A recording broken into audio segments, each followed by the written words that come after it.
Ihahain sa Office of the Ombudsman ng kampo na nagpakilalang bagman ni Vice President Sara Duterte na si Ramil Madriaga ang kanyang testimonya at mga ebidensya kaugnay ng pagkakadawit umano ng pangalawang Pangulo sa operasyon ng Pogo at drug dealers. Yan ang umarangkadang balita ni JM Pineda.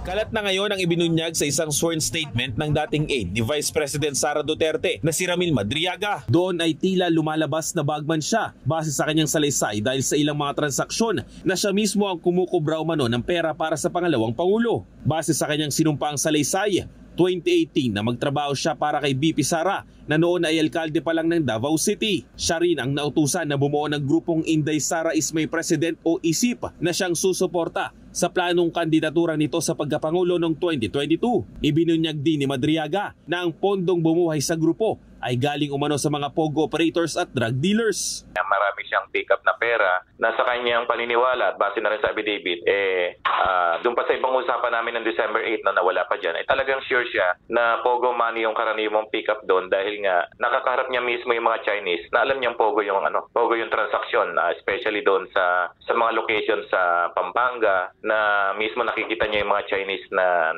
alam niyang involved sa Pogo. Sabi pa ni Madriaga sa sworn statement, natandaan niya ang mga taong nakatransaksyon niya sa mga bag na may mga laman na pera. Ang ilang mga lugar dito ay mall at hotel sa Quezon City. Bukod dyan, ay nakalagay rin sa sworn affidavit niya ang tungkol sa transaksyon ng 2022 sa Pasig City kung saan kasama niya dito si Colonel Dennis Nolasco. Hinintay umano nila na dumating ang dating chief ng Vice President Security and Protection Group na si Colonel Raymond Lachica at dalawa pang sasakyan na may pangalan ng DepEd. Nasa 33 million hanggang 35 million umano ang inabot sa kanya ni Lachica at inutos na i-deliver ito sa iba't ibang lugar at tao, kabilang ang isang alkalde sa Laguna. Nag-deliver rin siya sa isang comedy bar sa May Timog kung saan nakita niya ang dating tagapagsalita ng Office of the Vice President na si Reynold Monsayak at inutusan siyang dalhin ang pera sa isang kwarto. May isa rin siyang transaksyon na umabot naman sa 80 milyong piso at sa isang kotse ng asawa ng ombudsman prosecutor niya ito iniwan.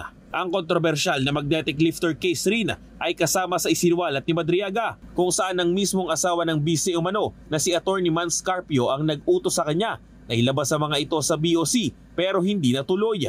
Plano ng kampo ni Madriaga na isumite sa ombudsman ang kanyang pinirmang salaysay sa Lunes o Martes para paimbestigahan ang mga impormasyon na ibinigay nito. With this affidavit na open na, we will just write a letter sa Office of the Ombudsman at i-attach namin itong affidavit na yun and for them to conduct fact-finding investigation. Pwede sila magpadala ng mga investigador nila doon sa Annex 2 para magkaroon sila ng tinatawag na case build-up, mag-imbestiga sila. Sa ngayon, seguridad umano ang iniisip ni Madriaga dahil may ilang mga tauhan umano si BP Sara na pumupunta sa Camp Bagong Diwa kung saan siya nakapiit. May mga pagkakataon rin daw na mismong ang BC ang dumadalaw umano kay Madriaga. Ako si JM Pineda ng PRTV News, nagseserbisyo para sa Pilipino.